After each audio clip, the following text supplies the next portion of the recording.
विद्यार्थियों सुप्रभात। आप सभी का देवरिया सीनियर सेकेंडरी स्कूल की ऑनलाइन क्लास में स्वागत है। विद्यार्थियों, फणीश्वरनाथ रेणु का लिखा हुआ ये पाठ इस जल प्रलय में हम सभी पिछले व्याख्या में पढ़ चुके थे यहाँ तक कि लेखक जो है बिस्तर पर करवट पर लेटे हुए बार बार सोचता है, ये मन में आता है उसके बाद कि उसे कुछ लिखना चाहिए, लेकिन क्या लिखना चाहिए? कुछ भी लिखना संभव नहीं है, और लिखना भी क्या ज़रूरी है कि कुछ लिखा ही जाए। फिर वो सोचता है, अपने यादों में खो जाता है, अपनी स्मृतियों को जगाता है। पिछले साल अगस्त में नरपतगंज थाना चकरदहा के पास छाती भर पानी में खड़ी एक आसन्न प्रसवा हमारी और गाय की तरह सहायता के दृष्टि से देख रही थी। नहीं, अब भूली बिसरी याद नहीं, बेहतर है आँख मूंद कर सफ़ेद भेड़ों के झुंड देखने की चेष्टा करूं। उजले उजले सफ़ेद भेड़ों के झुंड, किंतु सभी उजले भेड़ अचानक काले हो गए।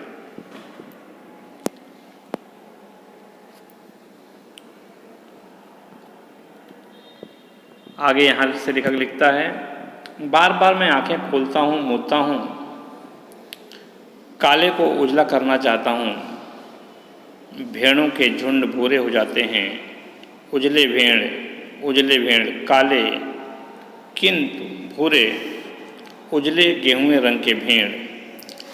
लेखक किस तरह से वो अपने यादों में याद करता है, यादों में आकर के पिछली यादों को सोचता है, तभी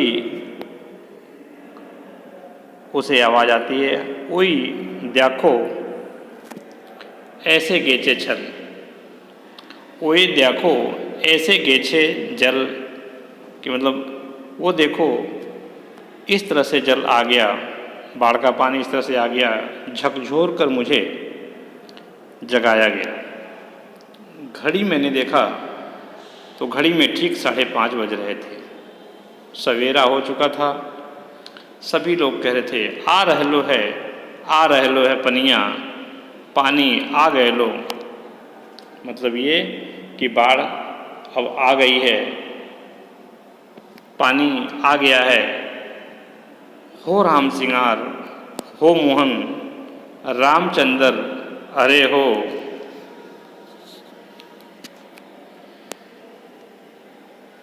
आ गए लो। इस तरह से लोग एक दूसरे को आवाज़ लगा रहे हैं, हो राम सिंगार, हो मोहन, रामचंद्र, अरे हो। ऐसी आवाज़ सुन करके लेखक अपनी आंखें मलता हुआ उठ जाता है। पश्चिम की ओर थाना के सामने सड़क पर मोटी डोली की शक्ल में मुंह में झाग फेन लिए पानी आ रहा है। ठीक वैसा ही जैसा शाम को लेखक जो है जब वो कॉफ़ी हाउस के पास देखने गया था, तो जिस तरह से झाग उफनता हुआ बाढ़ का पानी दिखाई दिया था, जिस प्रकार से कॉफ़ी हाउस के पास लेखक जो है बाढ़ का पानी देखता है कि झाग लिए हुए मटमैला गेरुए रंग का पानी, बाढ़ का पानी बढ़ता चला आ रहा था, उसी तरह का झाग और बाढ़ का पानी जो है वो इस समय भी लेखक को दिखाई देता है। पानी के साथ साथ चलता हुआ जैसे जैसे बाढ़ का पानी बढ़ रहा है, उसके आगे आगे किलोल करता हुआ बच्चों का एक दल,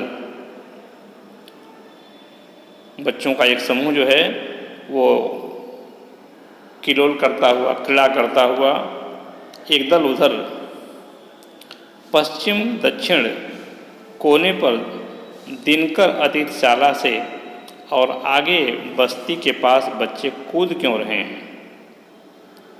लेखक ऐसा पूछता है कि ये उधर पश्चिम दक्षिण कोने पर दिनकर अतिथिशाला से आगे बस्ती के पास बच्चे कूद क्यों रहे हैं? नहीं, बच्चे नहीं हैं। लेखक को ऐसा लगता है कि बच्चों का आवाज़ है, बच्चे किलोल कर रहे हैं। उस आवाज़ को सुनकर के लेखक पूछता है, तो लोग बताते हैं कि नहीं, वो बच्चे नहीं हैं, पानी है, और वहाँ पर मोड़ है, थोड़ा अवरोध है, इसलिए पानी उछल रहा है और इसीलिए उससे आवाज़ आ रही है। पश्चिम उत्तर की ओर ब्लॉक नंबर 1 के पास पुलिस चौकी के पिछवाड़े में पानी का पहला रेला आया। पानी का पहला बहाव, पहला धार वो ब्लॉक नंबर 1 के पास पुलिस चौकी के पीछे में आया। ब्लॉक नंबर 4 के नीचे सेठ की दुकान के बाएं बाजू में, ब्लॉक नंबर 4 के नीचे सेठ की दुकान है और उसके बाएं हाथ में वो पानी की लहरें नाचने लगी, गोल गोल घूमने लगी।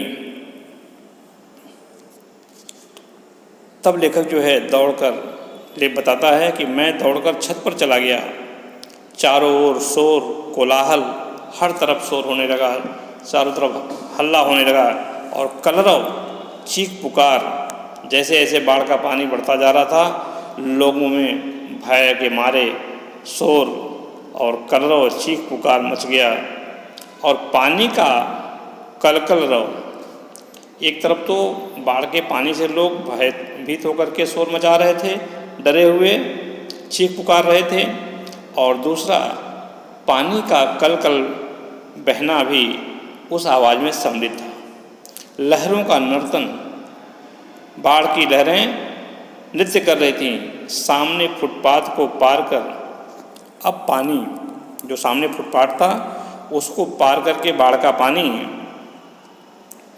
हमारे घर के पिछवाड़े में सशक्त बहने लगा, बहुत तेज़ी से बहने लगा। गोलंबर के गोल पार्क के चारों ओर पानी नाच रहा है। जो गोलंबर था वहाँ पे जो पार्क है उसके चारों ओर पानी बाढ़ का आ गया है। आ गया, पानी बहुत तेज़ी से बढ़ रहा है, चढ़ रहा है। करंट कितना तेज़ है, सोन नदी का पानी है। कोई कहता है नहीं, गंगा जी का है। आ गए लोग, हर तरफ ऐसे ही आवाज़ आ रही है। सामने की ईंटें जल्दी जल्दी डूबती जा रही हैं।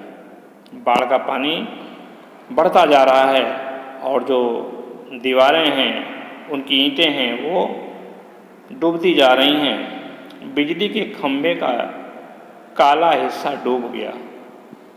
ताड़ के पेड़ का तना क्रमशः डूबता जा रहा है, डूब रहा है।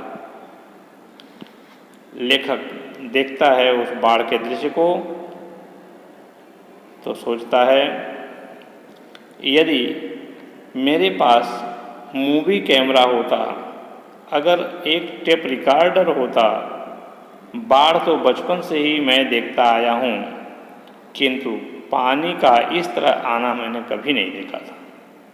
लेखक को पहली बार इस तरह बाढ़ का अनुभव होता है। लेखक बाढ़ की भयावहता से पहली बार अपने आप को अनुभव करता है। अच्छा हुआ जो रात में नहीं आया बाढ़ का पानी, नहीं तो भय के मारे न जाने मेरा क्या हाल होता। मेरे देखते ही देखते गोल पार्क डूब गया। हरियाली जो घास थी वो सब बाढ़ के पानी में डूब गई, हरियाली लोप हो गई। अब हमारे चारों ओर पानी नाच रहा था। भूरे रंग के भेड़ों के झुंड, भेड़ दौड़ रहे हैं। भूरे भेड़, वह चाय वाले की झोपड़ी गई, चली गई। वहाँ पर एक चाय वाला है, वो झोपड़ी में चाय बनाता था तो उसकी झोपड़ी भी डूब गई। काश मेरे पास एक मूवी कैमरा होता। लेखक सोचता है यदि मेरे पास कैमरा होता तो मैं इस बाढ़ के दृश्य को उसमें रिकॉर्ड करता। टेप रिकॉर्डर होता तो क्या होता। लेखक ऐसी बातों को सोचता है कि मेरे पास मूवी कैमरा होता तो मैं उस बाढ़ के दृश्य को रिकॉर्ड कर लेता। लेखक को पहली बार इस तरह की बाढ़ का अनुभव होता है। अच्छा है कुछ भी नहीं है, कलम थी वह भी चोरी हो गई, चली गई। अच्छा है कुछ भी मेरे पास नहीं है। लेखक उस बाढ़ की भयावहता को देख करके अनुभव करता है और सोचता है कि यदि मेरे पास मूवी कैमरा होता तो मैं उसे रिकॉर्ड करता, लेकिन उसके पास न मूवी कैमरा होता है, न पेन कलम होती है, जिससे वो न कुछ लिख पाता है, न उस बाढ़ की भयावहता को मूवी कैमरे में रिकॉर्ड कर पाता है। विद्यार्थियों, इस जल प्रलय पाठ में फणीश्वर नाथ रेणु ने बाढ़ के कारण से जो लोगों के जीवन में मुश्किलें आती हैं उसका वर्णन किया है कि बाढ़ कितना भयावह होता है, कितने लोगों के जीवन को तबाह कर देता है। लेखक को पहली बार बाढ़ का अनुभव होता है। इस तरह से आज ये पाठ समाप्त होता है। धन्यवाद।